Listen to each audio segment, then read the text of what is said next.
Have you ever felt sleepy from eating too much?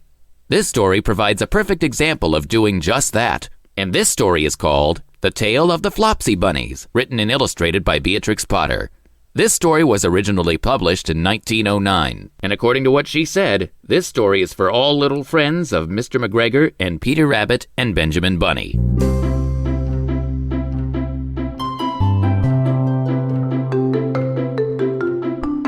It is said that the effect of eating too much lettuce is soporific.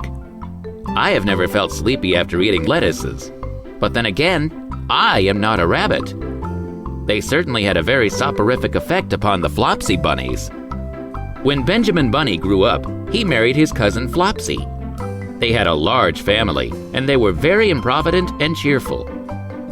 I do not remember the separate names of their children. They were generally called the Flopsy Bunnies. As there was not always quite enough to eat, Benjamin used to borrow cabbages from Flopsy's brother Peter Rabbit, who kept a nursery garden. Sometimes Peter Rabbit had no cabbages to spare.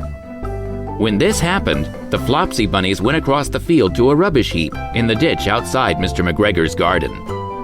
Mr. McGregor's rubbish heap was a mixture.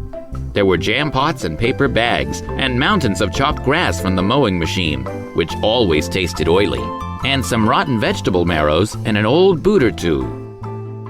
One day, oh joy, there were a quantity of overgrown lettuces which had shot into flower. The Flopsy Bunnies simply stuffed lettuces. By degrees, one after another, they were overcome with slumber and laid down in the mown grass. Benjamin was not so much overcome as his children. Before going to sleep, he was sufficiently wide awake to put a paper bag over his head to keep off the flies. The little Flopsy Bunnies slept delightfully in the warm sun. From the lawn beyond the garden came the distant clackety sound of the mowing machine. The blue bottles buzzed about the wall, and a little old mouse picked over the rubbish among the jam pots. I can tell you her name. She was called Thomasina Tittlemouse, a wood mouse with a long tail.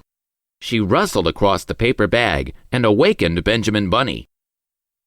The mouse apologized profusely and said that she knew Peter Rabbit. While she and Benjamin were talking, close under the wall, they heard a heavy tread above their heads, and suddenly, Mr. McGregor emptied out a sack full of lawn mowings right upon the top of the sleeping Flopsy Bunnies. Benjamin shrank down under the paper bag. The mouse hid in a jam pot. The little rabbits smiled sweetly in their sleep under the shower of grass. They did not awake because the lettuces had been so soporific. They dreamt that their mother Flopsy was tucking them up in a hay bed.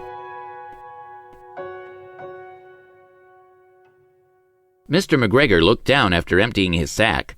He saw some funny little brown tips of ears sticking up through the lawn mowings. He stared at them for some time. Presently, a fly settled on one of them, and it moved. Mr. McGregor climbed down onto the rubbish heap. 1, 2, 3, 4, 5, 6 little rabbits, said he as he dropped them into his sack. The Flopsy Bunnies dreamt that their mother was turning them over in bed. They stirred a little in their sleep, but still they did not wake up. Mr. McGregor tied up the sack and left it on the wall. He went to put away the mowing machine. While he was gone, Mrs. Flopsy Bunny, who had remained at home, came across the field. She looked suspiciously at the sack and wondered where everybody was. Then the mouse came out of her jam pot, and Benjamin took the paper bag off his head, and they told the doleful tale. Benjamin and Flopsy were in despair. They could not undo the string. But fortunately, Mrs. Tittlemouse was a resourceful person. She nibbled a hole in the bottom corner of the sack. The little rabbits were pulled out and pinched to wake them.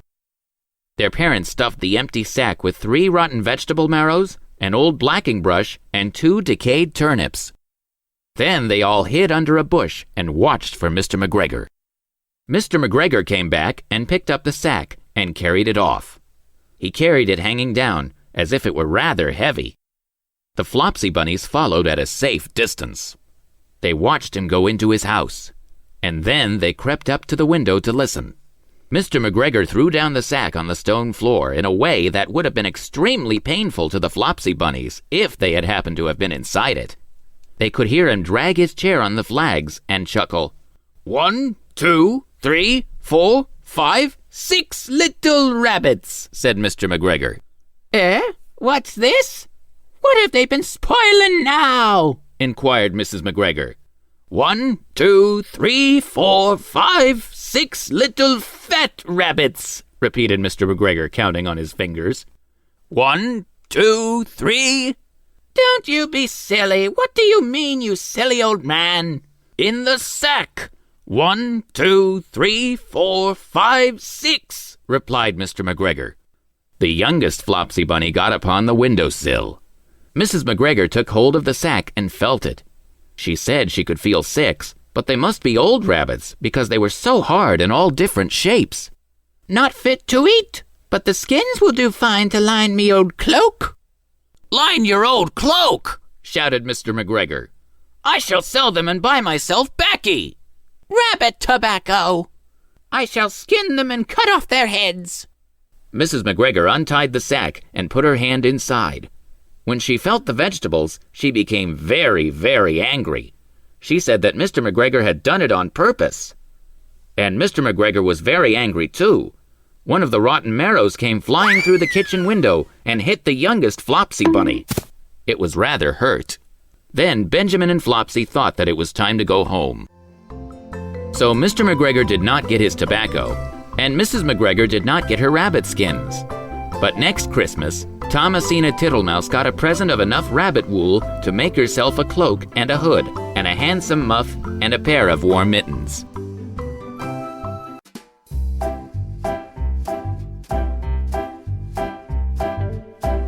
If you enjoy great stories like this one, please click the like button and follow Tristan Storytime on social media.